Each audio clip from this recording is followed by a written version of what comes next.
नमस्कार दर्शक बंधु मो सागर चलतु नजर पकईबा आज सकाळ केतोटी गुरुत्वपूर्ण खबर उपरे सेतिपाई वीडियोटी को शेष पर्यंत देखा मोर अनुरोध। वीडियोटी भल लगे वीडियोटी को लाइक करे, चैनल को सब्सक्राइब करे, कमेंट माध्यम जनातु आपण माने मो वीडियो केउ जिल्लारू देखुचंते। चलतु आज सकाळ खबर उपरे नजर पकईबा। प्रथम खबर देखु आसला बड़ खबर। मंत्री को बड़ सूचना, खरा छुट्टी पूर्व स्कूल पिला पाखरे पहुंचब बही। विद्यालय और गणशिक्षा मंत्री नित्यानंद गंड बड़ सूचना देइचंते। मंत्री कहते खरा छुट्टी पूर्व स्कूल पिला पाखरे पहुंचब बही। 90% बही छपा सरिलाणी, पिला पाखरे पहुंचुची, बाकी 10% बही खरा छुट्टी पूर्व पिला पाखरे पहुंचब। प्रिंटिंग समस्या पाई बही छपा विलंब होइतबा कथा को मंत्री स्वीकार करछंते। सूचना योग्य राज्य चलितबा प्रबल ग्रीष्म प्रभाव को दृष्टि रखी राज्य सरकार एप्रिल 27 समस्त स्कूल बंद घोषणा करा जायछि बोले खबर मिलिछि। परवर्ती खबर देखंतु आसला बड़ खबर। एल निनो को नै आईएमडी डीजी को बड़ सूचना। चलित वर्ष मौसम रे एल निनो रो प्रभाव संभावना रहिछि। एहार प्रभाव भारत रे मौसमी जनित वर्षा कम रहइबो बोले कहिसंते आईएमडी डीजी। जून रो सेप्टेम्बर मध्य साधारण जतिक वर्षा होए ता ठारू कम वर्षा हेबो। उत्तर ओडिसा रे साधारण ठारू कम वर्षा नै पूर्वानुमान करिछि भारत पाणीपाग विभाग। चलित वर्ष स्वाभाविक ठारू कम बा प्राय 90% वर्षा हेबो बोले खबर मिलिछि। परवर्ती खबर देखंतु आसला बड़ खबर। मोदी सरकार को बड़ एक्शन, हटिले सीबीएसई अध्यक्ष और सचिव। केंद्रीय माध्यमिक शिक्षा बोर्ड सीबीएसई रे सृष्टि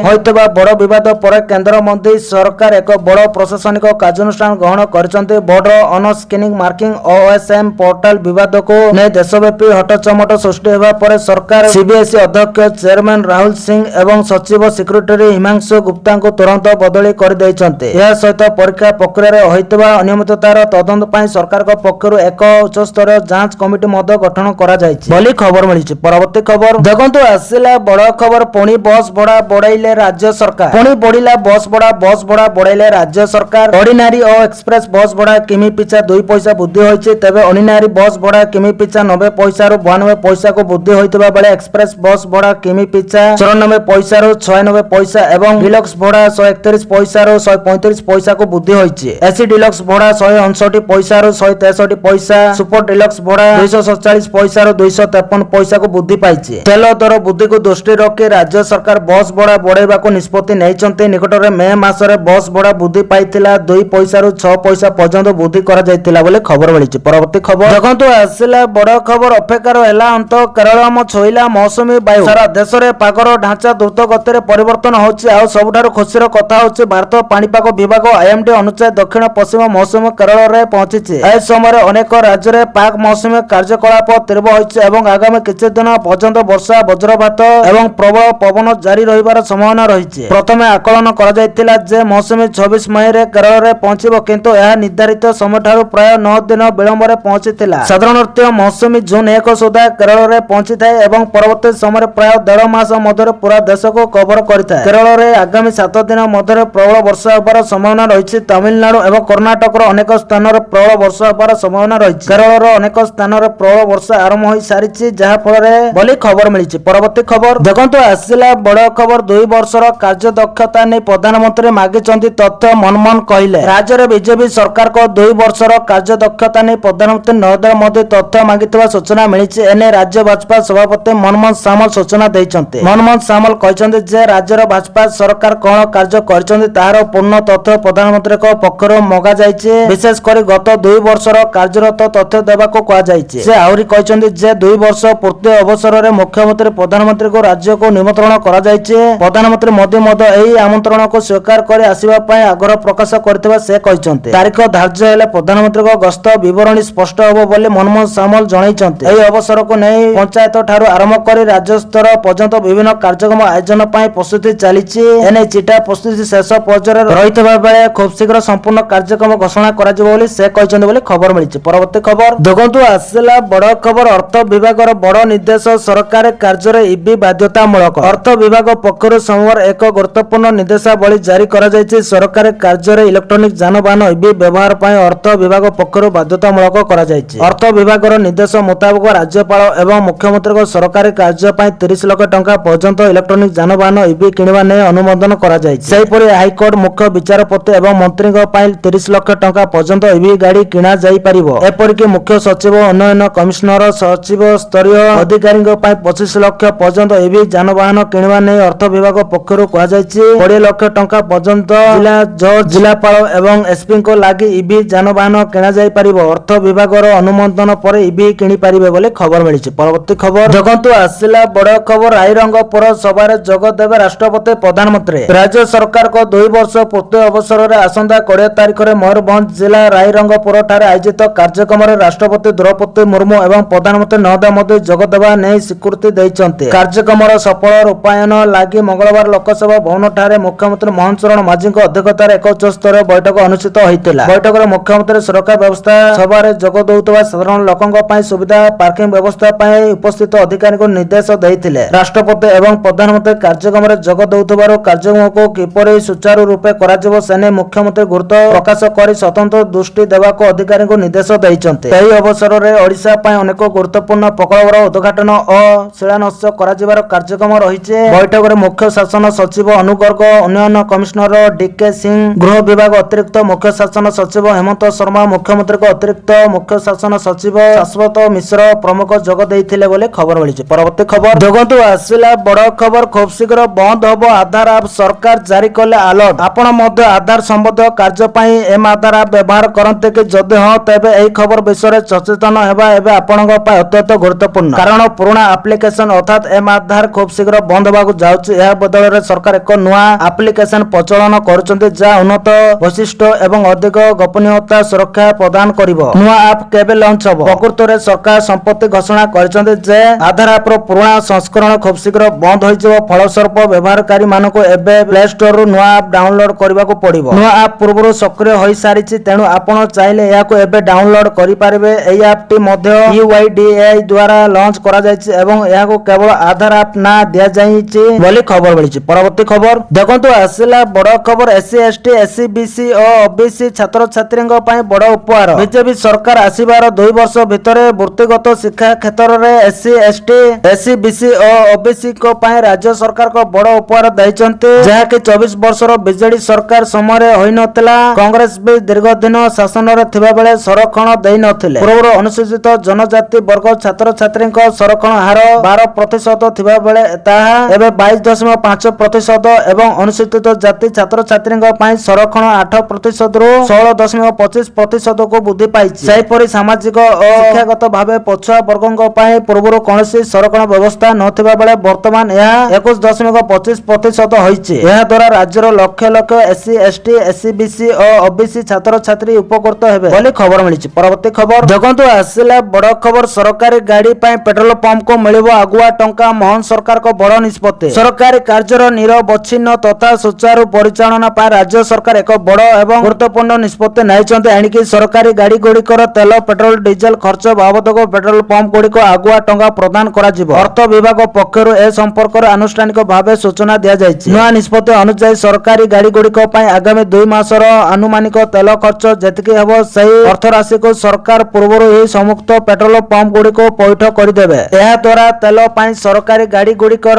चल पचल रे कोनोसी बाधा सृष्टि हेबो नै। वर्तमान मध्यप्राच्य देश गुड़िकर लागि रहितबा युद्ध परिस्थिति जोगु आगामी दिन रे असिद्ध तेल क्रूड ऑयल जोगाण एवं एहार मूल्य को नै बड़ अनिश्चितता देखा दैछि। एहार प्रभाव जेपरि सरकारी व्यवस्था ऊपर न पड़े सेति पई प्रशासन पूर्व प्रस्तुति स्वरूप एही पदक्षेप नैछि बोली खबर मिलिछि। परवर्ती खबर देखंतु आसिला बड़ खुशी खबर राज्य सरकार को बड़ घोषणा। एणिकि पिलांको मिलिबो राज्य को कुपोषण मुक्त करबा को राज्य सरकार गुरुत्व दउचंती। जणे भी शिशु जेपरि अतिशय कम ओजन रो न रहिबे सेति प्रति ध्यान दउचंती। एही परिप्रेक्षी रे शिशुंक पई दैनिक खाद्य खर्च रे आखि दुसिया वृद्धि करिसंती। 6 मास रो 6 वर्ष बयस रो अतिशय कम ओजन शिशुंक जलख्या बाबद खर्च को 8 टंका रु 12 टंका को वृद्धि करा जायछि। एते सह मुख्यमंत्री संपूर्ण पुष्टि योजना अधीन रे अतिरिक्त 6 टंका प्रदान करा जाउछि। पूर्व शिशुंक पई दैनिक खाद्य खर्च बाबद को 14 टंका मिलुथबा बेले वर्तमान 18 टंका रो खाद्य जोगाई दिया जिवो। राज्यर प्राय 35,000 अतिशय कम ओजन रो शिशु एही सुविधार सीधासलख लाभ पाइबे। एति पई राज्य सरकार वार्षिक प्राय 10.7 कोटी टंकार अतिरिक्त व्यय भार वहन करिवे बोली खबर मिलिछि। परवर्ती खबर देखंतु आसिला बड़ खबर भाजपा छाड़िले अन्नामलाई नितिन नवीन को देले इस्तीफा पत्र कारण कही भाजपा रो इस्तीफा देले दक्षिण भारत रे भाजपा रो अन्यतम प्रमुख चेहरा तथा तमिलनाडु रे दलर पूर्वतन सभापति KK କେ ଆନାମଲାଇ ସେ ନୂଆଦିଲ୍ଲୀରେ ରାଷ୍ଟ୍ରୀୟ ସଭାପତି ନୀତିନ ନବୀନଙ୍କୁ ଇସ୍ତଫା ପତ୍ର ପ୍ରଦାନ କରିଛନ୍ତି। ସୂଚନା ଅନୁସାରେ ସେ ଅପରାହ୍ନରେ ସ୍ୱରାଷ୍ଟ୍ର ମନ୍ତ୍ରୀ ଅମିତ ଶାହଙ୍କୁ ସାକ୍ଷାତ କରିବେ। ଆନାମଲାଇ ଏକ ନୂଆ ରାଜନୈତିକ ଦଳ ଗଢ଼ିବାକୁ ଯାଉଥିବା ବିଭିନ୍ନ ସୂତ୍ରରୁ ସ୍ପଷ୍ଟ କରାଯାଇଛି। କିଛି ମାସ ହେଲା ଦଳୀୟ ନେତୃତ୍ୱ ସହ ତାଙ୍କର ଗୁରୁତର ମତଭେଦ ରହି ଆସିଛି, କିନ୍ତୁ ଏନେଇ ଆନାମଲାଇ ମୁହଁ ଖୋଲି ନାହାନ୍ତି ବୋଲି ଖବର ମିଳିଛି। ପରବର୍ତ୍ତୀ ଖବର ଦେଖନ୍ତୁ ଆସିଲା ବଡ଼ ଖବର। ହରମୁଜ ଉପରେ ଆଶ୍ୱସ୍ତିକର ଖବର। ଇରାନର ସରକାରୀ ଟିଭିର ଘୋଷଣା, ଏବେ 24 ଘଣ୍ଟା ଖୋଲା ରହିବ ଟ୍ରାଫିକ। ଆମେରିକା ଏବଂ ଇରାନ ମଧ୍ୟରେ ପୁଣି ଥରେ ଯୁଦ୍ଧ ପରିସ୍ଥିତି ସୃଷ୍ଟି ହୋଇଥିବା ବେଳେ ବିଶ୍ୱ ପାଇଁ ଷ୍ଟ୍ରେଟ୍ ଅଫ୍ ହରମୁଜରୁ ଏକ ଆଶ୍ୱସ୍ତି ଖବର ଆସିଛି, ଯାହା ବିଶ୍ୱସ୍ତରୀୟ ତୈଳ ସଂକଟ କମିବାର ସଂକେତ ଦେଉଛି। ଇରାନର ସରକାରୀ ଟିଭି ଘୋଷଣା କରିଛି ଯେ ହରମୁଜରେ ସିପିଂ ଟ୍ରାଫିକ ବୃଦ୍ଧି କରିବା ପାଇଁ 24 ଘଣ୍ଟା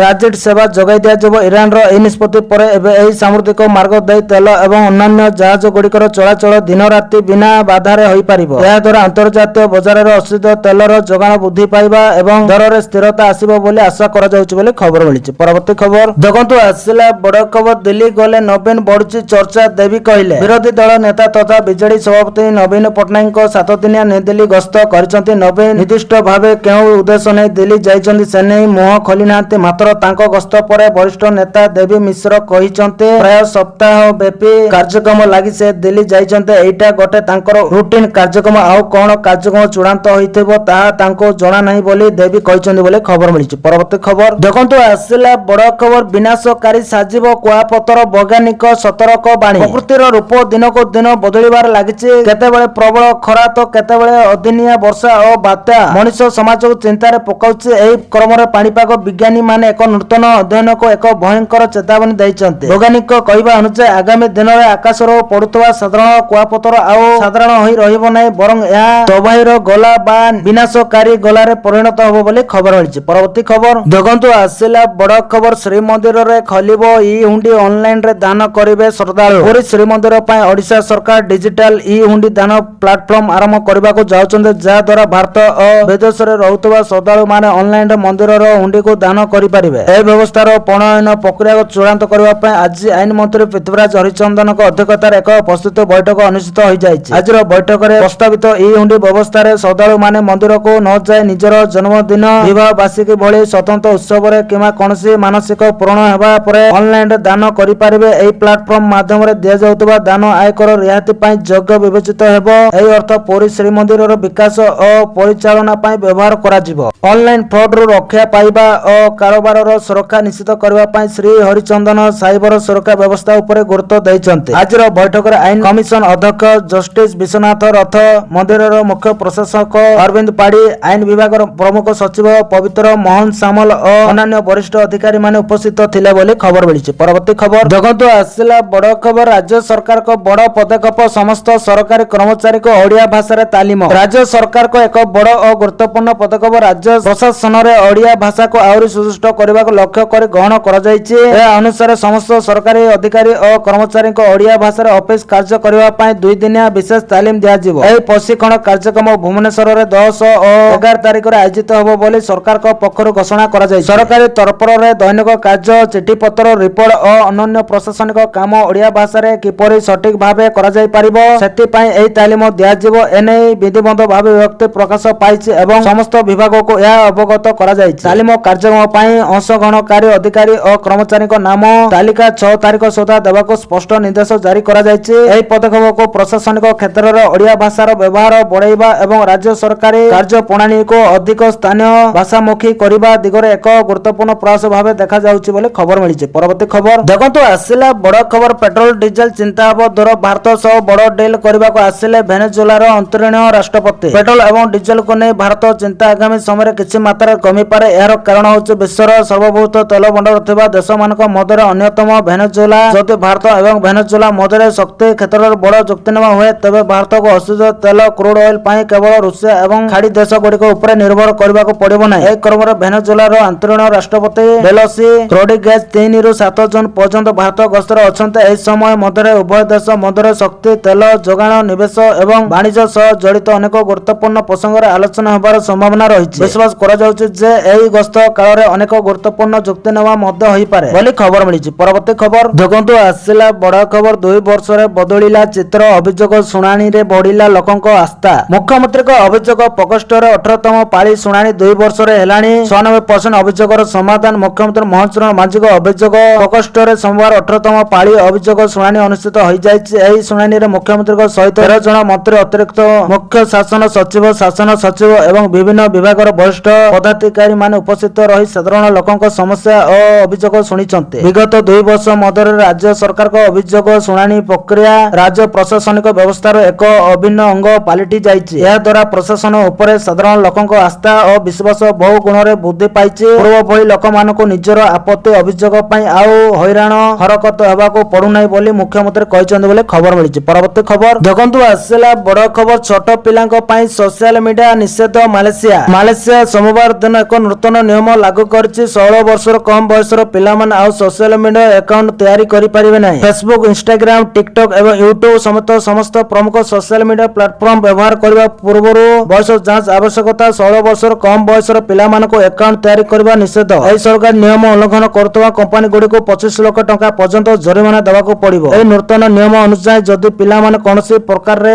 अकाउंट तैयारी करिवारे सफल होंती तेबे सेमानक पितामाता को दंड दिया जीव नहीं बोली खबर मिलिछि। परवर्ती खबर देखंतु आसिला बड़ खबर 2 वर्ष पूर्ति पूर्व एक्शन मोड रे सरकार मंत्री को कार्य दक्षतार हबो समीक्षा। ओडिसा रे मुख्यमंत्री मोहन चरण मांझी को नेतृत्व दिन बीजेपी सरकार को पूर्वाको जाउछि। 2 वर्ष खूब शीघ्र मंत्रिमंडल संप्रसारण हेबा नै मध्य खूब चर्चा होछि। एसबु भितर आजिटु विभिन्न विभागर मंत्री मानक रिपोर्ट कार्ड समीक्षा करिवे मुख्यमंत्री मोहन चरण मांझी। प्रथम दिन रे कृषि और शक्ति विभाग पाली रिपोर्ट देवे उप मुख्यमंत्री कनक बंधन सिंहदेव केउ विभाग किपरि काम करुछि, विभिन्न सरकारी योजना को तृणमूल स्तर रे किपरि कार्यान्वयन करा जाउछि ता उपरे समीक्षा करिवे मुख्यमंत्री। दुर्बल प्रदर्शन करथवा मंत्री और विभागीय सचिवଙ୍କ विरोध रे स्वतंत्र रिपोर्ट प्रस्तुत करा जिवो। एही समीक्षा परे मंत्रिमंडल रे आवश्यक परिवर्तन होई पारे। वर्तमान राज्य सरकार रे 16 जन मंत्री रहिचंते। एभली परिस्थिति रे मंत्रिमंडल रो संख्या बढ़ाइबाको राज्य सरकार चाहुतबा चर्चा होछि बोले खबर मिलिछि। परवर्ती खबर देखंतु आसिला बड़ खबर ईरान जुक्ति उपरे चूड़ांत आलोचना पूर्वरु ट्रम्प को धमक। अमेरिका राष्ट्रपति डोनाल्ड ट्रम्प कहचंती जे ईरान सहित चालितबा आलोचना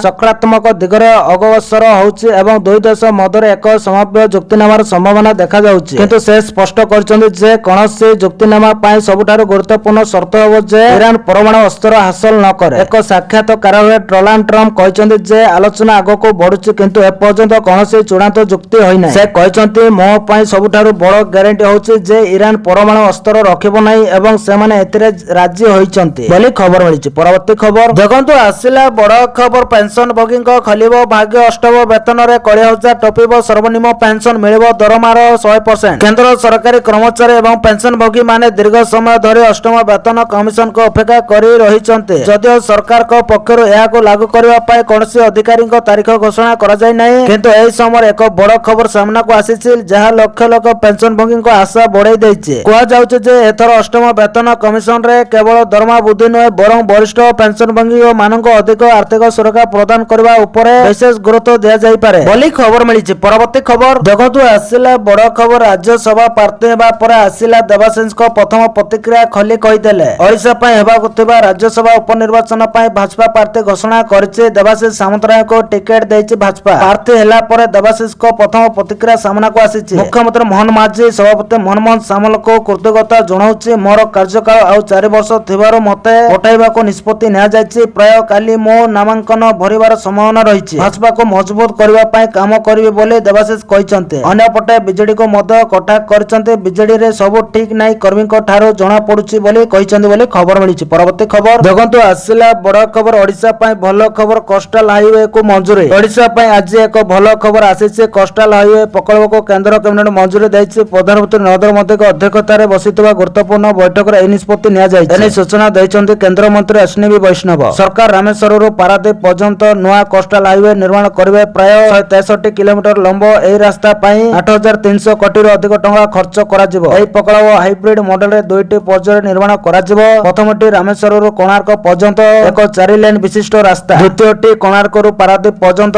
पेवर्ड शोल्डर सहित एक 2 लेन विशिष्ट रास्ता। घंटा प्रति 100 किलोमीटर वेग पई डिजाइन करा जायतबा एही हाईवे यात्रा समय को 2 घंटा 30 मिनिट कमाइबो बोली आशा करा जाउछि। एसो खर्दा पोरे केंद्रापड़ा एवं जगदीशपुर जिल्ला रे यात्री और माल परिवहन सहज होई पारिबो बोली खबर मिलिछि। परवर्ती खबर देखंतु आसिला बड़ खुशी खबर पेट्रोल डीजल उपरे टिकस ह्रास कले सरकार। केंद्र सरकार पेट्रोल डीजल एवं एटीएफ रप्तानी संपर्क गुरुत्वपूर्ण आश्वासन प्रदान करिसंती। शनिवार 30 मई ରେ ଜାରି ଏକ ବିବୃତ୍ତି ଅନୁଯାୟୀ ଜୁନ 1 ରୁ ରପ୍ତାନି ଶୁଳ୍କ ହ୍ରାସ କରାଯାଇଛି। ପେଟ୍ରୋଲ ଉପରେ ଶୁଳ୍କ ପ୍ରତି ଲିଟର 1.50 ଏବଂ ଡିଜେଲ ଉପରେ 13.50 ହ୍ରାସ କରାଯାଇଛି। ଏଟିଏଫ ଉପରେ ଶୁଳ୍କ ପ୍ରତି ଲିଟର 9.50 ହ୍ରାସ କରାଯାଇଛି। ଏହି ପଦକ୍ଷେପକୁ ତୈଳ କମ୍ପାନୀ ଗୁଡ଼ିକ ପାଇଁ ଏକ ବଡ଼ ଆଶ୍ୱସ୍ତି ଭାବରେ ଦେଖାଯାଉଛି। ସରକାର ସ୍ପଷ୍ଟ କରିଛନ୍ତି ଯେ ଏହି ହ୍ରାସ ଘରୋଇ ବଜାର ଉପରେ କୌଣସି ପ୍ରଭାବ ପକାଇବ ନାହିଁ, କାରଣ ଘରୋଇ ସ୍ତରରେ ଲାଗୁ ହେଉଥିବା ଟିକସରେ କୌଣସି ପରିବର୍ତ୍ତନ କରାଯାଇ ନାହିଁ ବୋଲି ଖବର ମିଳିଛି। ପରବର୍ତ୍ତୀ ଖବର ଦେଖନ୍ତୁ, ଆସିଲା ବଡ଼ ଖବର। କେନ୍ଦ୍ର ଶିକ୍ଷା ମନ୍ତ୍ରୀକୁ କରାଯାଉଛି ବଦନାମ, ନିନ୍ଦା କଲେ ଆଇନ ମନ୍ତ୍ରୀ। କେନ୍ଦ୍ର ଶିକ୍ଷା ମନ୍ତ୍ରୀ ଧର୍ମେନ୍ଦ୍ର ପ୍ରଧାନଙ୍କୁ ବଦନାମ କରାଯାଉଛି। ସୋସିଆଲ ମିଡିଆରେ ତାଙ୍କ ନାଁ ଯୋଡ଼ି ମିଥ୍ୟା ପ୍ରଚାର କରାଯାଉଛି। ଆମେରିକାର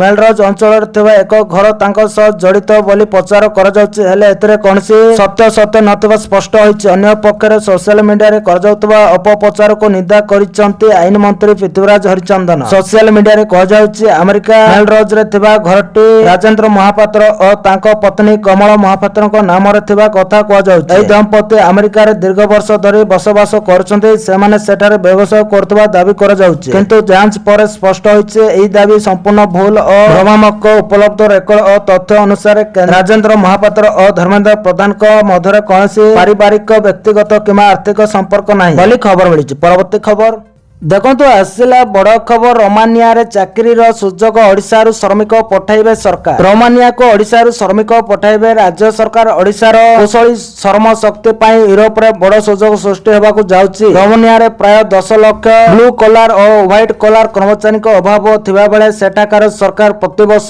20,000 ରୁ 50,000 ପର୍ଯ୍ୟନ୍ତ ଭାରତୀୟ ଶ୍ରମିକଙ୍କୁ ନିଯୁକ୍ତ କରିବାକୁ ଆଗ୍ରହ ଦେଖାଇଛି। ଏନେଇ ଭାରତୀୟ ଦୂତାବାସ ରୋମାନିଆ ପକ୍ଷରୁ ଓଡ଼ିଶାର ମୁଖ୍ୟ ଶାସନ ସଚିବ ଅନୁଗର୍ଗଙ୍କୁ ଚିଠି କରାଯାଇଥିଲା। ଏହାକୁ ଆଧାର କରି ସରକାରକୁ ପଠାଯାଇଥିବା ପତ୍ରକୁ ଆଧାର କରି ବାଣିଜ୍ୟ ଓ ପରିବହନ ବିଭାଗ ପକ୍ଷରୁ ଗୃହ ନିର୍ମାଣ ଓ ନଗର ଉନ୍ନୟନ ବିଭାଗ ଅବଗତ କରାଯାଇଛି। ଏହି ପତ୍ରରେ ରୋମାନିଆ ସହ ଓଡ଼ିଶାର ଶ୍ରମ ଶକ୍ତିର ସମ୍ଭାବନା ଉପରେ ଆଲୋକପାତ କରାଯାଇଛି। ରୋମାନିଆରେ ଭାରତୀୟ ରାଜଦୂତ ଡକ୍ଟର ମନୋଜ କୁମାର ମହାପାତ୍ର ତାଙ୍କ ପତ୍ରରେ ଉଲ୍ଲେଖ କରିଛନ୍ତି ଯେ ଭାରତ ଓ ରୋମାନିଆ ମଧ୍ୟରେ ସୋସିଆଲ ସିକ୍ୟୁରିଟି ଏଗ୍ରିମେଣ୍ଟ ଏବଂ ମୋବିଲିଟି ପାର୍ଟନରସିପ ଏଗ୍ରିମେଣ୍ଟ ଚୂଡ଼ାନ୍ତ ପର୍ଯ୍ୟାୟରେ ରହିଛି ବୋଲି ଖବର ମିଳିଛି। ପରବର୍ତ୍ତୀ ଖବର ଦେଖନ୍ତୁ, ଆସିଲା ବଡ଼ ଖବର। ଆଜିଠୁ ମହଙ୍ଗା ହେଲା ସୋଲାର ପ୍ୟାନେଲ। ଆଜିଠୁ ମହଙ୍ଗା ହୋଇଛି ସୋଲାର ପ୍ୟାନେଲ। ଘର ଛାତ ଉପରେ ସୋଲାର ପ୍ୟାନେଲ ଲଗାଇବାକୁ ଚାହୁଁଥିବା ଲୋକଙ୍କୁ ଅଧିକ ଖର୍ଚ୍ଚ କରିବାକୁ ପଡ଼ିପାରେ। ଚୀନ ଉପରେ ନିର୍ଭରଶୀଳତା କମାଇବା ଲକ୍ଷ୍ୟ କରି ନୂଆ ପ୍ଲାନ କାର୍ଯ୍ୟକାରୀ କରିଛନ୍ତି ସରକାର। ଛାତ ସୋଲାର ଲଗାଇବା ପାଇଁ ଖର୍ଚ୍ଚ ପ୍ରତି କିଲୋୱାଟ ପିଛା ପ୍ରାୟ 3,000 ଟଙ୍କା ବଢ଼ିପାରେ। 5 କିଲୋୱାଟ ସିଷ୍ଟମ ପାଇଁ ଅତିରିକ୍ତ 15,000 ଟଙ୍କା ଖର୍ଚ୍ଚ ହୋଇପାରେ। ତେବେ ପିଏମ ସୂର୍ଯ୍ୟ ଘର ଯୋଜନାର ସବସିଡି ଜାରି ରହିବ, କିନ୍ତୁ ନିୟମ କଠୋର ହେବ। ଭାରତର ସୋଲାର ସେକ୍ଟରରେ ଏକ ବଡ଼ ପରିବର୍ତ୍ତନ କାର୍ଯ୍ୟକାରୀ ହୋଇଛି। ଏବେ ଠାରୁ ନେଟ୍ ମିଟରିଂ ଏବଂ ଓପେନ ଆକ୍ସନ ସହିତ ଜଡ଼ିତ ସୋଲାର ପ୍ରୋଜେକ୍ଟ ଗୁଡ଼ିକ କେବଳ ଦେଶୀୟ ଉତ୍ପାଦିତ ସୋଲାର ସେଲ୍ ବ୍ୟବହାର କରିବେ। ସରକାର କହିଛନ୍ତି ଯେ ଏହି ପଦକ୍ଷେପ ଭାରତର ସୋଲାର ଉତ୍ପାଦନ ବ୍ୟବସ୍ଥାକୁ ମଜବୁତ କରିବ ଏବଂ ବିଶେଷ କରି ଚୀନ ଉପରେ ନିର୍ଭରଶୀଳତା କମାଇବ, କିନ୍ତୁ ଏହା ଗ୍ରାହକ, ଡେଭଲପର ଏବଂ ଛୋଟ ଉତ୍ପାଦକଙ୍କ ପାଇଁ ଏହି ପରିବର୍ତ୍ତନ ସହଜ ହେବ ନାହିଁ ବୋଲି ଖବର ମିଳିଛି। ପରବର୍ତ୍ତୀ ଖବର ଦେଖନ୍ତୁ, ଆସିଲା ବଡ଼ ଖବର। ବାଂଲାଦେଶରେ ବେହାଲ ସ୍ଥିତି। ସନ୍ଧ୍ୟା 7ଟାରେ ଲାଇଟ୍ ବନ୍ଦ, ଦିନରେ କିଣାବିକା ପାଇଁ ଅପିଲ। ଭାରତରେ ରାତି ଅଧ ପର୍ଯ୍ୟନ୍ତ ଦୋକାନ, ବଜାର ଓ ସପିଂ ମଲ ଖୋଲା ରହୁଛି। ଲୋକମାନଙ୍କ ଭିଡ଼ ଜମୁଛି। ହେଲେ ଭାରତର ପଡ଼ୋଶୀ ଦେଶ ବାଂଲାଦେଶରେ ଦେଖିବାକୁ ମିଳିଛି ବିଚିତ୍ର ନିୟମ। ରାତି 7ଟା ସୁଦ୍ଧା ସବୁ ଦୋକାନ, ବଜାର ଓ ସପିଂ ମଲ ବନ୍ଦ କରିବାକୁ ନିର୍ଦ୍ଦେଶ ଦିଆଯାଇଛି। ବିଦ୍ୟୁତ ବଞ୍ଚାଇବା ପାଇଁ ସରକାର ଏପରି ପନ୍ଥା ଆପଣାଇଛନ୍ତି। ଅଶାନ୍ତ ବାଂଲାଦେଶରେ ନେତୃତ୍ୱ ପରିବର୍ତ୍ତନ ହୋଇଛି। ତାରିକ ରହମାନ ହୋଇଛନ୍ତି ଦେଶର ପ୍ରଧାନମନ୍ତ୍ରୀ। ଶାସନ ଭାର ସମ୍ଭାଳୁ ତାରିକ ରହମାନଙ୍କ ନେତୃତ୍ୱାଧୀନ ସରକାର ନିଜର ମିତବ୍ୟୟତା ଆଦେଶକୁ ପୁନର୍ବାର ଲାଗୁ କରିଛନ୍ତି, ଯେଉଁଥିରେ ସମସ୍ତ ଦୋକାନ, ବଜାର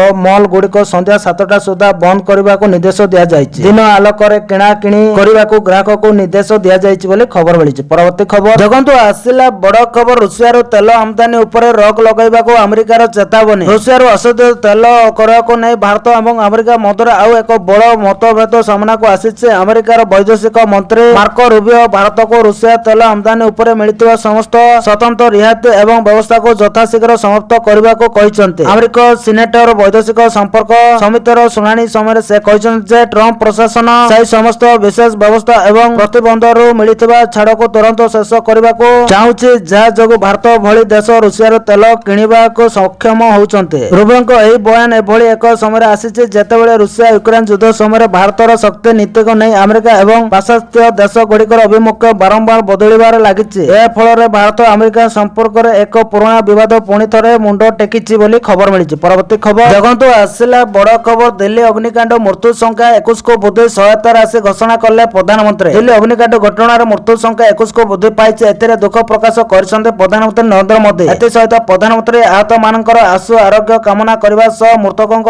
ସମ୍ପର୍କୀୟଙ୍କୁ ପ୍ରଧାନମନ୍ତ୍ରୀ ରିଲିଫ ଫଣ୍ଡରୁ ପ୍ରତ୍ୟେକ ପରିବାରକୁ 2 ଲକ୍ଷ ଟଙ୍କା ଲେଖାଏଁ ଅନୁକମ୍ପାମୂଳକ ସହାୟତା ରାଶି ଘୋଷଣା କରିଛନ୍ତି। ଆହତଙ୍କ ପାଇଁ 50,000 ଲେଖାଏଁ ସହାୟତା ରାଶି ଘୋଷଣା କରିଛନ୍ତି ପ୍ରଧାନମନ୍ତ୍ରୀ। ସୂଚନା ଥାଉକି ଦିଲ୍ଲୀର ମାଲବୀୟ ନଗରର 5 ମହଲା ବିଶିଷ୍ଟ ଏକ ରେଷ୍ଟୁରାଣ୍ଟରେ ବୁଧବାର ନିଆଁ ଲାଗି ଯାଇଥିଲା। ନିଆଁ ଲାଗିବା ପରେ କିଛି ଲୋକ ତଳକୁ ଡେଇଁ ପଡ଼ି ଆହତ ହୋଇଛନ୍ତି। ଏବେ ବି ଉଦ୍ଧାର କାର୍ଯ୍ୟ ଜାରି ରହିଛି। ଅଗ୍ନିଶମ ବାହିନୀ ଘଟଣାସ୍ଥଳରେ ପହଞ୍ଚି ନିଆଁକୁ ଆୟତ୍ତ କରୁଛି। ରେଷ୍ଟୁରାଣ୍ଟରେ ଲଜ୍ ବ୍ୟବସ୍ଥା ଥିବାରୁ 25ଟି ରୁମ୍ ଥିଲା। ପ୍ରାୟ 40 ଜଣ ଏହି ଲଜ୍ରେ ରହୁଥିଲେ। ଅନେକ ଗୁରୁତରକୁ ସ୍ଥାନୀୟ ହସ୍ପିଟାଲରେ ଭର୍ତ୍ତି କରାଯାଇଥିବା ବେଳେ ସର୍ଟ ସର୍କିଟରୁ ଏହି ଅଗ୍ନିକାଣ୍ଡ ଘଟିଥିବା ସନ୍ଦେହ କରାଯାଉଛି ବୋଲି ଖବର ମିଳିଛି। ପରବର୍ତ୍ତୀ ଖବର ଦେଖନ୍ତୁ, ଆସିଲା ବଡ଼ ଖବର। ନିଜକୁ ମହିଳା ଦର୍ଶାଇ 14,000 ପୁରୁଷ ଉଠାଇ ନେଲେ ଟଙ୍କା। ମହିଳାଙ୍କୁ ଆର୍ଥିକ ସ୍ୱାବଲମ୍ବୀ କରିବା ପାଇଁ ରାଜ୍ୟ ସରକାର ଘୋଷଣା କରିଥିଲେ ଲଡକି ବହନ ଯୋଜନା। ହେଲେ ଏହି ଯୋଜନାର ଅର୍ଥ ପୁରୁଷମାନେ ଉଠାଇ ନେଲେ। ମିଳିଥିବା ସୂଚନା ଅନୁସାରେ ପ୍ରାୟ 14,000 ପୁରୁଷ ନିଜକୁ ମହିଳା ଦର୍ଶାଇ ଏହି ଯୋଜନାର ଅର୍ଥ ଉଠାଇଛନ୍ତି। ସେମାନଙ୍କ ଠାରୁ ସମସ୍ତ ଟଙ୍କା ଫେରାଇ ଅଣାଯିବ ବୋଲି ମହାରାଷ୍ଟ୍ର ମୁଖ୍ୟମନ୍ତ୍ରୀ ଦେବେନ୍ଦ୍ର ଫଡନାବିସ କହିଛନ୍ତି। ନିର୍ବାଚନ ପୂର୍ବରୁ ମହିଳା ଭୋଟରଙ୍କୁ ଆକୃଷ୍ଟ କରିବା ପାଇଁ ଲଡକି ବହନ ଯୋଜନା ଘୋଷଣା କରାଯାଇଥିଲା।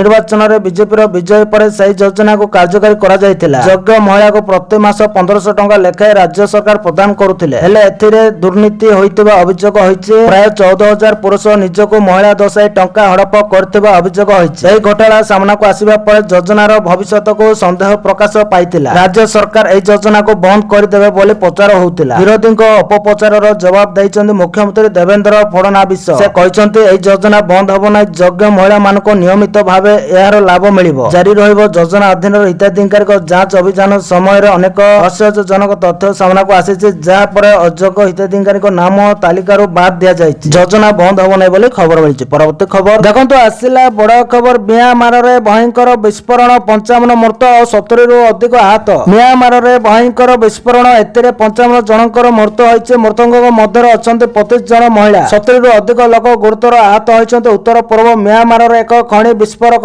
ସଂରକ୍ଷଣ କୋଠାରେ ଗତକାଲି ପ୍ରଚଣ୍ଡ ବିସ୍ଫୋରଣ ଘଟିଥିଲା। ଚୀନ ସୀମାଠାରୁ ମାତ୍ର 3 କିଲୋମିଟର ଦୂରରେ ଥିବା ନାମହକାମ ଟାଉନସିପ୍ ଅନ୍ତର୍ଗତ କଙ୍ଗଟାଟା ଗ୍ରାମରେ ଏହି ବିସ୍ଫୋରଣ ହୋଇଥିଲା। ବିସ୍ଫୋରଣ ଏତେ ଶକ୍ତିଶାଳୀ ଥିଲା ଯେ ଆଖପାଖରେ ଥିବା 100ରୁ ଅଧିକ ଘର ଛିନ୍ ଛତର ହୋଇଯାଇଛି। ପ୍ରାଥମିକ ତଦନ୍ତ ଅନୁଯାୟୀ ଖଣି ଓ ପଥର ଖନନ କାମ ପାଇଁ ଗଚ୍ଛିତ ରଖାଯାଇଥିବା ଜେଲିଗ୍ଲାଇଟ୍ ନାମକ ବିସ୍ଫୋରଣ ସାମଗ୍ରୀରେ ହଠାତ୍ ନିଆଁ ଲାଗି ବିସ୍ଫୋରଣ ହୋଇଥିଲା ବୋଲି ଖବର ମିଳିଛି। ପରବର୍ତ୍ତୀ ଖବର ଦେଖନ୍ତୁ, ଆସିଲା ବଡ଼ ଖବର। ଭାରତରେ ନିର୍ମାଣ ହେବ 94ଟି ରାଫେଲ ଯୁଦ୍ଧ ବିମାନ। ଫ୍ରାନ୍ସ ସହ ଚୁକ୍ତି ପାଇଁ ପ୍ରକ୍ରିୟା ଆରମ୍ଭ। ଭାରତର 114ଟି ରାଫେଲ ବିମାନ ପାଇଁ ଫ୍ରାନ୍ସକୁ ଲେଟର ଅଫ ରିକ୍ୱେଷ୍ଟ ପଠାଇଛି ଏବଂ ବର୍ତ୍ତମାନ ଏହାର ଉତ୍ତରକୁ ଅପେକ୍ଷା କରିଛି। ଭାରତ ବାୟୁସେନା ପାଇଁ ପ୍ରାୟ 3.25 ଲକ୍ଷ କୋଟି ଟଙ୍କାର ଏହି ବିଶାଳ ଚୁକ୍ତି ଅଧୀନରେ 114ଟି ରାଫେଲ ଯୁଦ୍ଧ ବିମାନ କିଣିବାକୁ ଭାରତ ଆଧିକାରିକ ଭାବେ ଅନୁରୋଧ କରିଛି। ଗତ ସପ୍ତାହରେ ପ୍ରତିରକ୍ଷା ମନ୍ତ୍ରଣାଳୟର ଆକ୍ଜିସନ ୱିଙ୍ଗ ପକ୍ଷରୁ ଫ୍ରାନ୍ସ ସରକାରକୁ ଏହି ଚିଠି ପ୍ରଦାନ କରାଯାଇଥିଲା। ଏହି ଚୁକ୍ତି ଅନୁଯାୟୀ 94ଟି ରାଫେଲ ବିମାନ ଫ୍ରାନ୍ସର ପ୍ରତିରକ୍ଷା କମ୍ପାନୀ ଡାସଲ୍ଟ ଆଭିଏସନ ଦ୍ୱାରା ଭାରତ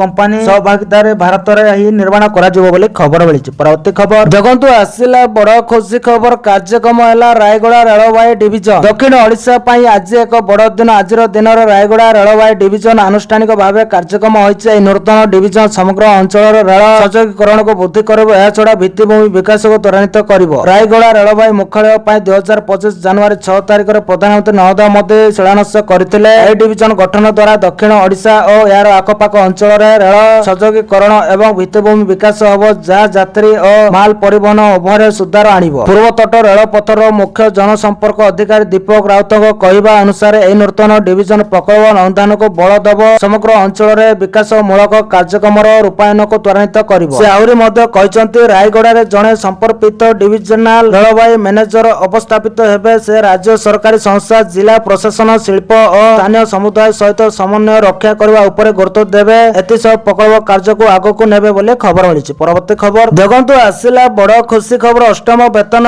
କମିଶନ କର୍ମଚାରୀଙ୍କ ପାଇଁ ବଡ଼ ଖବର। ଓଡ଼ିଶା ସମେତ ଏହି ସହରରେ ହେବ ଗୁରୁତ୍ୱପୂର୍ଣ୍ଣ ବୈଠକ। ଦେଶର ଲକ୍ଷ ଲକ୍ଷ କେନ୍ଦ୍ରୀୟ କର୍ମଚାରୀ ଏବଂ ପେନ୍ସନଭୋଗୀଙ୍କ ପାଇଁ ଅଷ୍ଟମ ବେତନ ଆୟୋଗକୁ ନେଇ ଏକ ବଡ଼ ଖବର ସାମ୍ନାକୁ ଆସିଛି। ଆୟୋଗ ପକ୍ଷରୁ ସୂଚନା ଦିଆଯାଇଛି ଯେ ଆସନ୍ତା ଜୁଲାଇ 9 ଏବଂ 10 ତାରିଖରେ କୋଲକାତାରେ 2 ଦିନିଆ ଏକ ବଡ଼ ବୈଠକ ଅନୁଷ୍ଠିତ ହେବ। ଏହି ବୈଠକରେ ଆୟୋଗ ବିଭିନ୍ନ କର୍ମଚାରୀ ସଂଗଠନ ଓ ୟୁନିୟନ ଗୁଡ଼ିକ ସହ ସିଧାସଳଖ ଆଲୋଚନା କରିବେ। ଏହା ମାଧ୍ୟମରେ କର୍ମଚାରୀଙ୍କ ଦାବି ଓ ପରାମର୍ଶକୁ ବୁଝିବାକୁ ଚେଷ୍ଟା କରାଯିବ, ଯାହାଦ୍ୱାରା ଭବିଷ୍ୟତରେ ଦରମା ସମ୍ବନ୍ଧୀୟ ନିଷ୍ପତ୍ତିକୁ ସହଜରେ ଲାଗୁ କରାଯିବ। କରାଯାଇ ପାରିବ। ଏହା ସହିତ ବେତନ ଆୟୋଗ ସେହି କର୍ମଚାରୀ ଓ ସଂଗଠନ ଗୁଡ଼ିକୁ ବଡ଼ ଆଶ୍ୱସ୍ତି ଦେଇଛନ୍ତି ଯେଉଁମାନେ ଏପର୍ଯ୍ୟନ୍ତ ନିଜର ମେମୋରାଣ୍ଡମ ଦାଖଲ କରିପାରି ନଥିଲେ। ମେ 29, 2024 ଜାରି କରାଯାଇଥିବା ଏକ ବିଜ୍ଞପ୍ତି ଅନୁଯାୟୀ ମେମୋରାଣ୍ଡମ ଦାଖଲ କରିବାର ଶେଷ ତାରିଖକୁ ମେ 31 ରୁ ଜୁନ 15 ତାରିଖ ପର୍ଯ୍ୟନ୍ତ ବୃଦ୍ଧି କରାଯାଇଛି। ତେବେ ଆୟୋଗ ସ୍ପଷ୍ଟ କରିଛନ୍ତି ଯେ ଏହା ହିଁ ଶେଷ ସୁଯୋଗ ଏବଂ ଏହା ପରେ ସମୟ ସୀମା ଆଉ ବଢ଼ାଯିବ ନାହିଁ ବୋଲି ଖବର ମିଳିଛି। ପରବର୍ତ୍ତୀ ଖବର ଦେଖନ୍ତୁ, ଆସିଲା ବଡ଼ ଖବର। CUET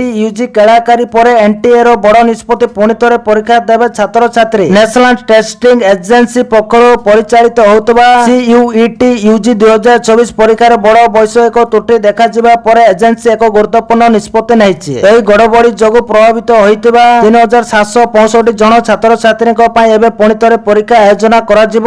ସୂଚନାଯୋଗ୍ୟ ଯେ ମେ 30 ତାରିଖରେ ଅନୁଷ୍ଠିତ ହୋଇଥିବା CUET ୟୁଜି 2024 ର ପ୍ରଥମ ସିଫ୍ଟରେ କିଛି ପରୀକ୍ଷା କେନ୍ଦ୍ରରେ ବୈଷୟିକ ତ୍ରୁଟି ଯୋଗୁଁ ପରୀକ୍ଷା ଆରମ୍ଭ ହେବାରେ ବହୁତ ବିଳମ୍ବ ହୋଇଥିଲା। ଏହି କାରଣରୁ ପରୀକ୍ଷାର୍ଥୀମାନଙ୍କୁ ପ୍ରବଳ ମାନସିକ ଚାପ ଓ ସମସ୍ୟାର ସାମ୍ନା କରିବାକୁ ପଡୁଥିବାରୁ NTA ଦୁଃଖ ପ୍ରକାଶ କରିଛି। NTA ସୂଚନା ଅନୁଯାୟୀ ଏହି ବୈଷୟିକ ସେବା ଯୋଗାଉଥିବା ସଂସ୍ଥା TCS ION କୁ ଘଟଣାର ସମ୍ପୂର୍ଣ୍ଣ ଯାଞ୍ଚ କରି ରିପୋର୍ଟ ଦେବାକୁ କୁହାଯାଇଛି। ଏଜେନ୍ସି ପକ୍ଷରୁ ସ୍ପଷ୍ଟ କରାଯାଇଛି ଯେ ବୈଷୟିକ ତ୍ରୁଟି ସୁଧାରିବା ପରେ ପ୍ରାୟ 95% ଛାତ୍ରଛାତ୍ରୀ ସଫଳତାର ସହ ପରୀକ୍ଷା ଶେଷ କରିଥିଲେ। ହେଲେ 3765 ଜଣ ଏଭଳି ପରୀକ୍ଷାର୍ଥୀ ଥିଲେ ଯେଉଁମାନେ ବାୟୋମେଟ୍ରିକ ରେଜିଷ୍ଟ୍ରେସନ ପ୍ରକ୍ରିୟା ସରିବା ପରେ ପରୀକ୍ଷା ପୁନର୍ବାର ଆରମ୍ଭ ହେବା ପୂର୍ବରୁ କେନ୍ଦ୍ର ଛାଡ଼ି ଚାଲି ଯାଇଥିଲେ। ବର୍ତ୍ତମାନ ଏହି ବଞ୍ଚି ଯାଇଥିବା ସମସ୍ତ ଛାତ୍ରଛାତ୍ରୀଙ୍କୁ ପୁଣି ଥରେ ପରୀକ୍ଷା ଦେବାର ସୁଯୋଗ ମିଳିବ। ତେବେ ଏହି ଦୋହରା ପରୀକ୍ଷାର ତାରିଖ ଓ ସମୟ ସମ୍ପର୍କିତ ସୂଚନା ପରବର୍ତ୍ତୀ ସମୟରେ ଅଫିସିଆଲ ୱେବସାଇଟରେ ଜାରି କରାଯିବ ବୋଲି ଖବର ମିଳିଛି। ପରବର୍ତ୍ତୀ ଖବର ଦେଖନ୍ତୁ, ଆସିଲା ବଡ଼ ଖବର। ପୁଣି ମହଙ୍ଗା ମାଡ଼, ବଢିଲା କମର୍ସିଆଲ ଗ୍ୟାସ ଦର। LPG ସିଲିଣ୍ଡରର ମୂଲ୍ୟ ପୁଣି ଥରେ ବୃଦ୍ଧି ପାଇଛି। 19 କେଜି କମର୍ସିଆଲ ଗ୍ୟାସ 42 ରୁ 53 ଟଙ୍କା ବୃଦ୍ଧି କରାଯାଇଛି ଏବଂ ଏହି ବର୍ଦ୍ଧିତ ଦର ଆଜିଠାରୁ ଲାଗୁ ହୋଇଛି। ଦିଲ୍ଲୀରେ କମର୍ସିଆଲ ସିଲିଣ୍ଡର ମୂଲ୍ୟ 42 ଟଙ୍କା ବୃଦ୍ଧି ପାଇ 3113.50 ଟଙ୍କା ହୋଇଥିବା ବେଳେ କୋଲକାତାରେ ଏହା 53 ଟଙ୍କା 50 ଟଙ୍କା ବୃଦ୍ଧି ସହ 3255.50 ଟଙ୍କା ହୋଇଛି। ସେହିପରି ମୁମ୍ବାଇରେ କମର୍ସିଆଲ ଗ୍ୟାସ ଏବେ 3024 ଟଙ୍କାରୁ ବଢି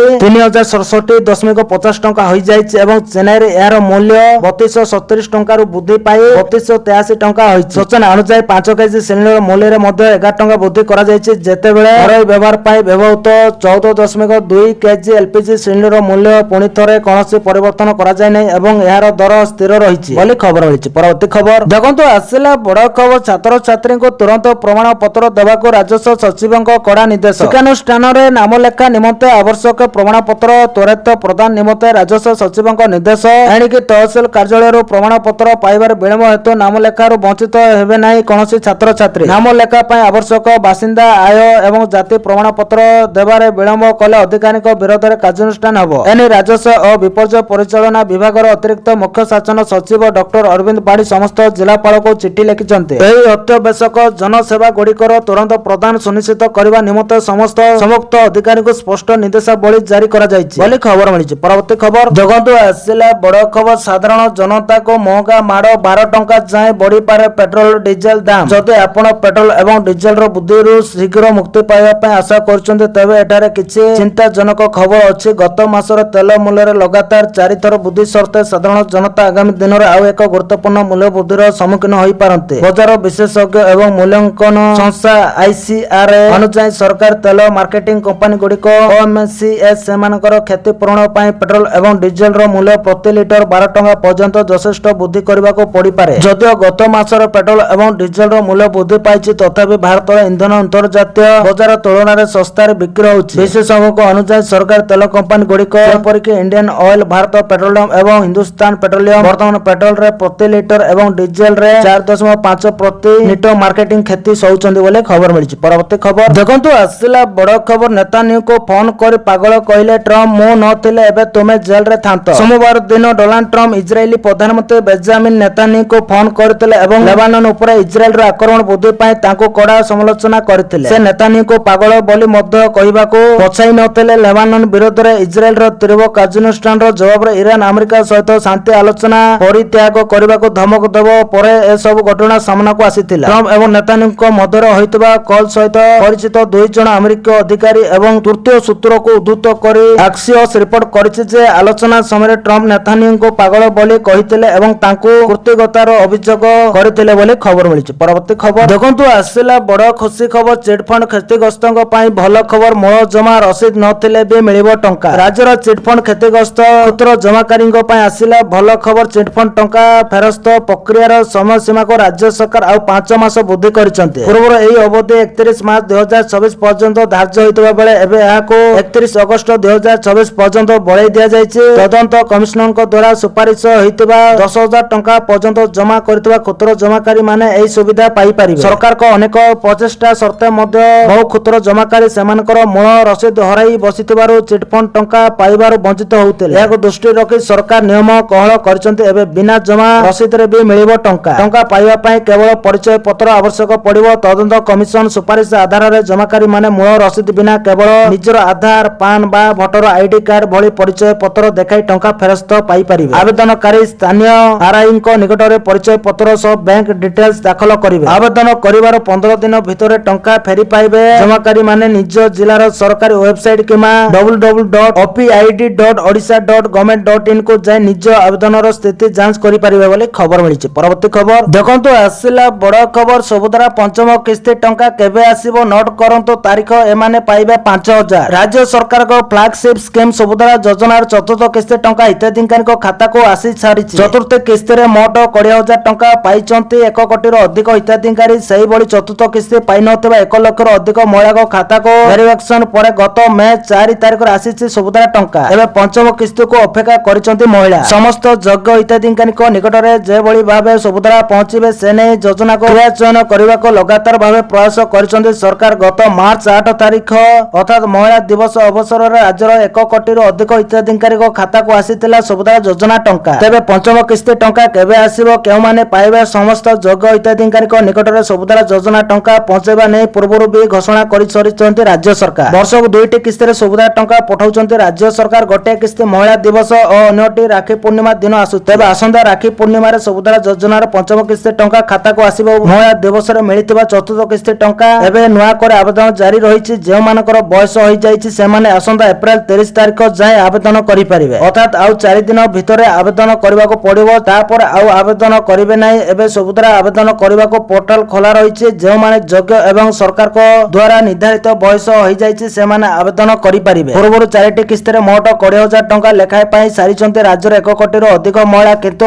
ଅଯୋଗ୍ୟ ହିତାଧିକାରୀଙ୍କୁ ଏଥିରୁ ବାଦ୍ ଦେଇଛନ୍ତି ରାଜ୍ୟ ସରକାର। ପରେ ପୁନର୍ସମୀକ୍ଷା ବେଳେ କିଛି ହିତାଧିକାରୀଙ୍କୁ ପୁଣି ଥରେ ସବୁଧାରା ଯୋଜନାରେ ସାମିଲ କରାଯାଇଥିଲା। ଅତି ସହଜରେ ବୁଝିବାକୁ ଗଲେ ଆସନ୍ତା ଅଗଷ୍ଟ 28 ତାରିଖରେ ପୁଣି 5,000 ଟଙ୍କା ଲେଖାଏଁ ପାଇବେ ସବୁଧାରା ହିତାଧିକାରୀ। ସମସ୍ତ ଯୋଗ୍ୟ ହିତାଧିକାରୀଙ୍କ ଖାତାକୁ ଯିବ 5,000 ଟଙ୍କା ବୋଲି ଖବର ମିଳିଛି। ପରବର୍ତ୍ତୀ ଖବର ଦେଖନ୍ତୁ, ଆସିଲା ବଡ଼ ଖବର। ଭାରତ ଗସ୍ତରେ ଆସି ବଡ଼ ଘୋଷଣା କଲେ ମ୍ୟାନମାର ରାଷ୍ଟ୍ରପତି। ଖୁସିରେ ମୋଦି କହିଲେ ଭାରତର ସୁରକ୍ଷା ସ୍ୱାର୍ଥ ବିରୋଧରେ ମ୍ୟାନମାର ଅଞ୍ଚଳ ବ୍ୟବହାର ହେବାକୁ ଦିଆଯିବ ନାହିଁ ବୋଲି ନୂଆଦିଲ୍ଲୀ ଗସ୍ତରେ ଆସିଥିବା ଏହାର ରାଷ୍ଟ୍ରପତି ମିନ୍ ଅଙ୍ଗ ହ୍ୱାଇଙ୍ଗ ସୋମବାର ପ୍ରଧାନମନ୍ତ୍ରୀ ନରେନ୍ଦ୍ର ମୋଦିଙ୍କୁ ପ୍ରତିଶ୍ରୁତି ଦେଇଛନ୍ତି। ବାଣିଜ୍ୟ, ପ୍ରତିରକ୍ଷା, ଶକ୍ତି ଓ ଯୋଗାଯୋଗ ଆଦି କ୍ଷେତ୍ରରେ ଦ୍ୱିପାକ୍ଷିକ ସମ୍ପର୍କ ବୃଦ୍ଧି ଲାଗି ଦୁଇ ନେତାଙ୍କ ମଧ୍ୟରେ ସୋମବାର ଆଲୋଚନା ହୋଇଛି। ହ୍ୱାଇଙ୍ଗ ରାଷ୍ଟ୍ରପତି ହେବାର 2 ମାସ ମଧ୍ୟରେ 5 ଦିନିଆ ଭାରତ ଗସ୍ତରେ ଆସିଛନ୍ତି। ବୈଠକ ପରେ ମୋଦି ଏବଂ ହ୍ୱାଇଙ୍ଗଙ୍କ ପକ୍ଷରୁ ଏକ ମିଳିତ ବିବୃତ୍ତିରେ ଅର୍ଥନୈତିକ, ଯୋଗାଯୋଗ ଏବଂ ସୁରକ୍ଷା ସହଯୋଗ ଦୃଢ଼ୀଭୂତ କରିବା ପାଇଁ ପ୍ରତିଶ୍ରୁତି ଦିଆଯାଇଛି। Kaladan multi modal transport project Bharat, Myanmar, Thailand ଦ୍ୱିପାକ୍ଷିକ ହାଇୱେ ସମ୍ପୂର୍ଣ୍ଣ କରିବା ଦିଗରେ ଦୁଇ ଦେଶ ମିଳିତ ଭାବେ କାର୍ଯ୍ୟ କରିବା ଉପରେ ଉଭୟ ପକ୍ଷ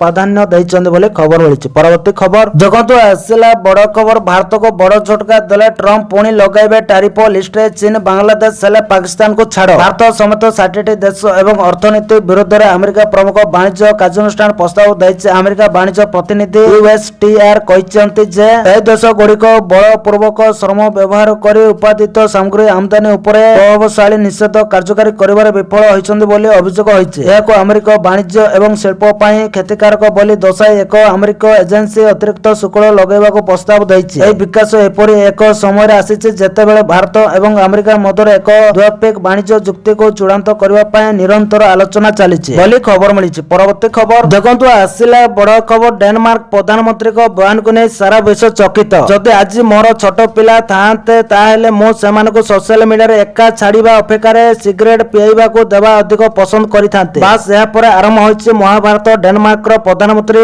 ମେଟେ ଏହି ବୟାନକୁ ସମଗ୍ର ବିଶ୍ୱରେ ଆରମ୍ଭ ହୋଇଛି ବିତର୍କ। ଡିଜିଟାଲ ଯୁଗରେ ପିଲାମାନଙ୍କ ଭବିଷ୍ୟତକୁ ନେଇ ଚିନ୍ତା ପ୍ରକଟ କରି ପିଏମ୍ ମେଟେ ଅତ୍ୟନ୍ତ ସ୍ପଷ୍ଟ ଭାବରେ କହିଛନ୍ତି, ଆମ ଭିତରେ କିଛି ତ ଗଡ଼ବଡ଼ ରହିଛି। ଆମେ ଆଜି ମଧ୍ୟ ପୁରୁଣା ଧମକ ଓ ବିପଦ ଉପରେ ଧ୍ୟାନ ଦଉଛୁ, ଯେତେବେଳେ ଏକ ନୂଆ ଓ ଆହୁରି ବଡ଼ ବିପଦ ଆମ ସାମ୍ନାକୁ ଆସି ଠିଆ ହୋଇଛି। ଡେନମାର୍କର ପ୍ରଧାନମନ୍ତ୍ରୀଙ୍କର ଏହା ପ୍ରଥମ ଘଟଣା ନୁହେଁ। ପୂର୍ବରୁ ସଂସଦର ଉଦ୍ଘାଟନ ସମୟରେ ସେ କହିଥିଲେ, ଆମେ ବହୁତ ସରଳ ରହୁଛୁ। ଆମେ ଆମ ପିଲାମାନଙ୍କ ଡିଜିଟାଲ ଜୀବନକୁ ସେହି ଟେକ୍ ପ୍ଲାଟଫର୍ମ ମାନଙ୍କ ଭରସାରେ ଛାଡ଼ି ଦେଉଛୁ ଯେଉଁମାନେ କେବେ ମଧ୍ୟ ଆମ ପିଲାମାନଙ୍କ ଭଲ ବିଷୟରେ ଚିନ୍ତା କରିନାହାନ୍ତି। ମୋବାଇଲ ଫୋନ ଓ ସୋସିଆଲ ମିଡିଆ ଆମ ପିଲାମାନଙ୍କ ଠାରୁ ସେମାନଙ୍କ ପିଲାଦିନ ଛଡ଼େଇ ନେଉଛି। ବର୍ତ୍ତମାନ ଆମକୁ ସେହି ଡିଜିଟାଲ ବନ୍ଦୀ ଜୀବନରୁ ବାହାରି ପୁଣି ଏକ ବାସ୍ତବ ସମାଜ ଆଡ଼କୁ ବଢିବାକୁ ପଡ଼ିବ ବୋଲି ଖବର ମିଳିଛି। ପରବର୍ତ୍ତୀ ଖବର ଦେଖନ୍ତୁ, ଆସିଲା ବଡ଼ ଖବର। ଟ୍ରଲ୍ କଲେକ୍ଟର ଜାହାଜ ଲଞ୍ଚ କଲା ଇରାନ। ଆମେରିକା ସହିତ ଚାଲିଥିବା ତିକ୍ତତା ମଧ୍ୟରେ ଇରାନ ହରମୁଜ ପ୍ରଣାଳୀରେ ଏପରି ଏକ ଚାଲ ଚାଲିବାକୁ ପ୍ରସ୍ତୁତ ହୋଇଛି ଯାହା ମିଡିଲ ଇଷ୍ଟରେ ପୁଣି ଥରେ ଯୁଦ୍ଧର ନିଆଁ ଜଳାଇପାରେ। ଖବର ଅନୁଯାୟୀ ଇରାନ ହରମୁଜ ପ୍ରଣାଳୀରେ ଟ୍ୟାକ୍ସ ଟ୍ରୋଲ ଆଦାୟ କରିବା ପାଇଁ ଏକ ଜାହାଜ ଲଞ୍ଚ କରିଛି। ବିଶ୍ୱବ୍ୟାପୀ ସାମୁଦ୍ରିକ ଜାହାଜ ଗୁଡ଼ିକର ସୂଚନା ପ୍ରଦାନ କରୁଥିବା ସଂସ୍ଥା ମାରିନ୍ ଟ୍ରାଫିକ ଇରାନର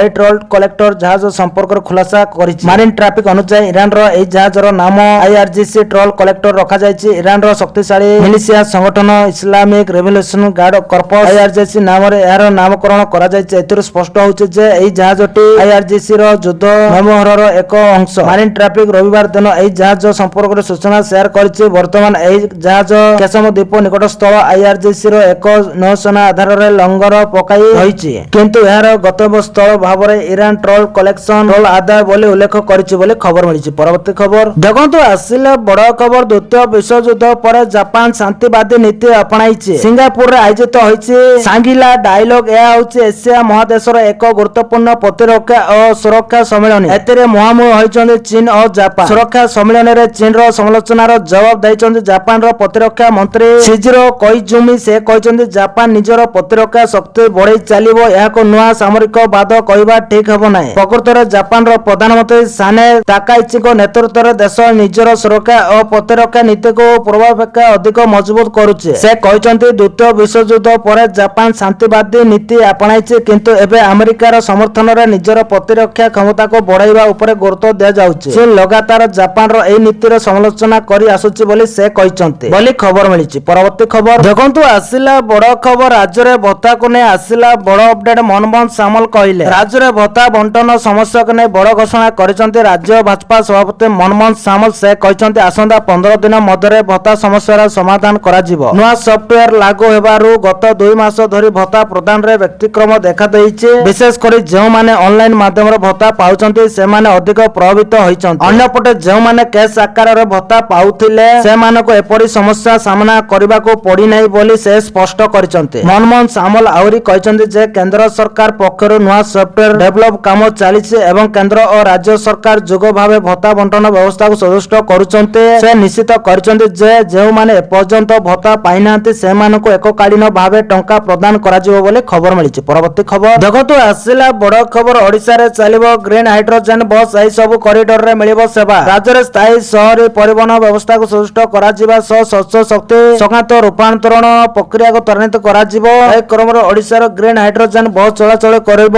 ବୁଧବାର ଗୃହ ନିର୍ମାଣ ଓ ନଗର ଉନ୍ନୟନ ବିଭାଗ ସମ୍ମିଳନୀ କକ୍ଷରେ ଅନୁଷ୍ଠିତ ରାଜ୍ୟର ପ୍ରଥମ ଗ୍ରୀନ ହାଇଡ୍ରୋଜେନ ସାଧାରଣ ପରିବହନ ବ୍ୟବସ୍ଥାର ପ୍ରଗତି ସମ୍ପର୍କିତ ଉଚ୍ଚସ୍ତରୀୟ ସମୀକ୍ଷା ବୈଠକରେ ଏହି ନିଷ୍ପତ୍ତି ନିଆଯାଇଛି। NTPC ଏବଂ ଗ୍ରିଡକୋର ମିଳିତ ସହଯୋଗରେ ଓଡ଼ିଶାରେ ହାଇଡ୍ରୋଜେନ ଚାଳିତ ସାଧାରଣ ପରିବହନ ବ୍ୟବସ୍ଥା କାର୍ଯ୍ୟକାରୀ ହେବ। ଏହି ଅଭିନବ ପ୍ରୟାସ ଭାରତ ସରକାରଙ୍କ ନ୍ୟାସନାଲ ଗ୍ରୀନ ହାଇଡ୍ରୋଜେନ ମିଶନ ଅନୁରୂପ ହୋଇଥିବା ବେଳେ ଏହା ଦେଶର ନେଟ୍ ଜିରୋ କାର୍ବନ ନିର୍ଗମନ ଲକ୍ଷ୍ୟ ହାସଲ କରିବା ସହ ସ୍ୱଦେଶୀ ସ୍ୱଚ୍ଛ ଇନ୍ଧନ ପ୍ରଯୁକ୍ତିକୁ ପ୍ରୋତ୍ସାହିତ କରିବାରେ ବିଶେଷ ସହାୟତା ହେବ। ପ୍ରଥମ ପର୍ଯ୍ୟାୟରେ 3ଟି hydrogen fuel cell electronic bus ଚଳାଚଳ କରାଯିବାକୁ ଯୋଜନା ରହିଛି। ଭୁବନେଶ୍ୱର ପୋଖରୀପୁଟ ସ୍ଥିତ କ୍ରୁଡ୍ ଡିପୋରେ ଏକ ଗ୍ରୀନ ହାଇଡ୍ରୋଜେନ ଉତ୍ପାଦନ ଏବଂ ରିଫୁଏଲିଂ କେନ୍ଦ୍ର ପ୍ରତିଷ୍ଠା କରାଯିବ। ଏଠାରେ ଦୈନିକ ପ୍ରାୟ 260 କିଲୋଗ୍ରାମ ଗ୍ରୀନ ହାଇଡ୍ରୋଜେନ ଉତ୍ପାଦନ ହେବ। ବସ୍ ଗୁଡ଼ିକ ଦୈନିକ 600 କିଲୋମିଟର ପର୍ଯ୍ୟନ୍ତ ଚଳାଚଳ କରିପାରିବ। ଏହି ପ୍ରକଳ୍ପ ଦ୍ୱାରା ବାର୍ଷିକ ପ୍ରାୟ 900 ଟନ କାର୍ବନ ନିର୍ଗମନ ହ୍ରାସ ପାଇବ ବୋଲି ଆକଳନ କରାଯାଇଛି। ପ୍ରକଳ୍ପ ପାଇଁ ମୋଟ 53.55 କୋଟି ଟଙ୍କାର ପୁଞ୍ଜି ବିନିଯୋଗ ହେବା ନେଇ ଆକଳନ ହୋଇଥିବା ବେଳେ କେନ୍ଦ୍ର ସରକାରଙ୍କ ଜାତୀୟ ଗ୍ରୀନ ହାଇଡ୍ରୋଜେନ ମିଶନ ଅଧୀନରେ 19.52 କୋଟି ଟଙ୍କାର ଆର୍ଥିକ ସହାୟତା ମଞ୍ଜୁର କରାଯାଇଛି ବୋଲି ଖବର ମିଳିଛି। ତ ଦର୍ଶକ ବନ୍ଧୁ, ଏ ଥିଲା ଆଜି ସକାଳର କେତୋଟି ଗୁରୁତ୍ୱପୂର୍ଣ୍ଣ ଖବର। ଯଦି ଭିଡ଼ିଓଟି ଭଲ ଲାଗିଛି ଲାଇକ୍ କରିବା ସହିତ ମୋ ଚ୍ୟାନେଲକୁ ସବସ୍କ୍ରାଇବ୍ କରନ୍ତୁ ଆଉ ଭିଡ଼ିଓକୁ ସେୟାର କରନ୍ତୁ। ଭିଡ଼ିଓଟି ସମ୍ପୂର୍ଣ୍ଣ ଦେଖିଥିବାରୁ ଆପଣମାନଙ୍କୁ ବହୁତ ବହୁତ ଧନ୍ୟବାଦ।